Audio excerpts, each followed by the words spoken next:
आज हम बात करने वाले हैं फ़ोटोशॉप के मार्की टूल और मूव टूल के बारे में।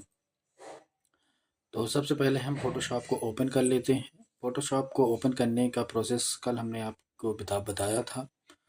तो सिंपल हम स्टार्ट बटन पर जाकर फ़ोटोशॉप 7.0 पर क्लिक करके फ़ोटोशॉप को ओपन कर लेते हैं। अब फ़ोटोशॉप को ओपन करने के पश्चात फ़ोटोशॉप में सबसे पहले हम एक फ़ोटो इमेज को ओपन कर लेते हैं। फ़ोटोशॉप में फ़ोटो को ओपन करने के लिए फ़ाइल मेनू पर क्लिक करके ओपन के ऑप्शन पर क्लिक करेंगे। अब ओपन के ऑप्शन पर क्लिक करने के पश्चात हम अपने कंप्यूटर की फ़ाइल में स्थित किसी एक फ़ोटो पर क्लिक करके उसे ओपन कर लेंगे।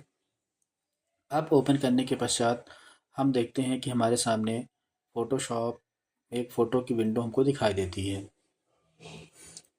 अब हम सबसे पहले फ़ोटोशॉप के मार्की टूल और मूव टूल के बारे में जानेंगे।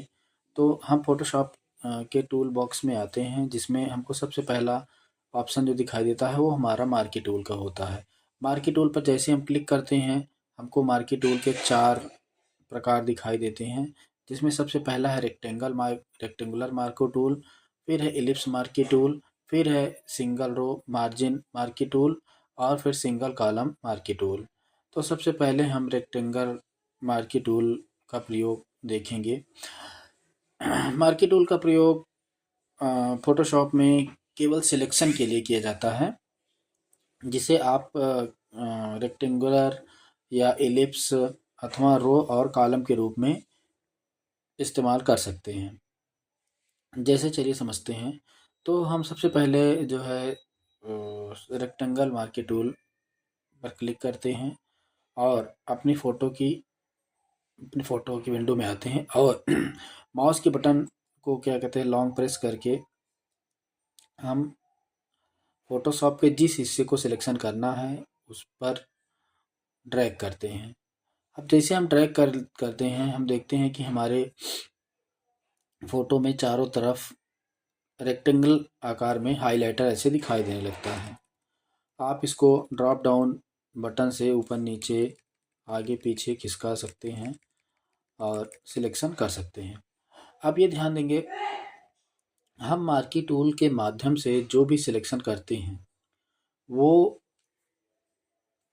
केवल वही एरिया, हम उसी एरिया में हम काम कर पाएंगे। जैसे मान लीजिए हमने इतना एरिया सिलेक्ट किया है, अब हम मूव टूल पर क्लिक करते हैं। तो मूव टूल पर क्लिक करने के पश्चात जब हम इस सिलेक्शन एरिया के अंदर जाते हैं और माउस की बटन को लॉन्ग प्रेस करके इसको हम कहीं भी ले जाकर रख सकते हैं, केवल उतने हिस्से को जितना कि हमने सिलेक्शन कर रखा है। और इसको डी सिलेक्ट करने के लिए Ctrl+D को हम प्रेस करते हैं और पुनः वैसे करने के लिए Alt+Ctrl+Z का प्रयोग करते हैं। उसके पश्चात अब हम इसी मार्की टूल को पहले हम डिलीट कर लेते हैं, फिर हम मार्की टूल पर क्लिक करते हैं और अब सेकंड नंबर हमारा जो इलिप्स मार्की टूल है हम उसका सिलेक्शन करते हैं और इलिप्स मार्की टूल के माध्यम से हम फ़ोटोशॉप के कुछ एरिया को हम वर्गाकार इलिप्स के रूप में क्रॉप करते हैं, मतलब सिलेक्ट करते हैं और मूव टूल के माध्यम से हम इस ऑब्जेक्ट को कहीं भी ले जाकर रख सकते हैं।